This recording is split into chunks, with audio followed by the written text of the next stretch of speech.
Hello. বোবো, বলছি কালকে তো 15ই আগস্ট, আমি কিন্তু কলেজের অনুষ্ঠানে যাব।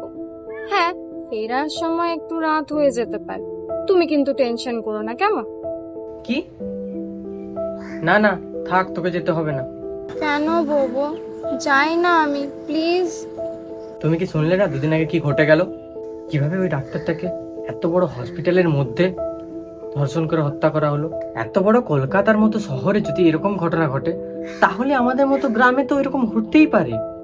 সে যে দিনটাকে আমরা 15ই আগস্ট অর্থাৎ স্বাধীনতা দিবস নামে জানি, সেই দিনও মেয়েরা রাত্রেবেলায় নিরাপদে নির্ভয়ে রাস্তায় বেরোতে পারবে না। এই কিরকমের স্বাধীনতা! সবই বুঝতে পারছি।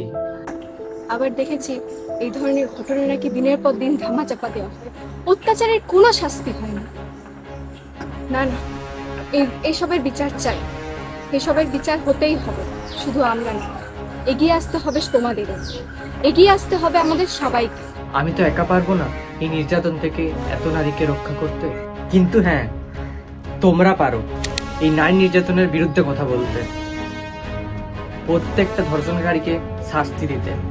এই ভিডিওটা স্বাধীনতাকে ছোট করার জন্য নয়, এই ভিডিওটা শুধুমাত্র মানুষকে, মানুষের মেন্টালিটিকে এটা বুঝিয়ে দেওয়ার জন্য যে যেটা হচ্ছে সেটা অন্যায় হচ্ছে।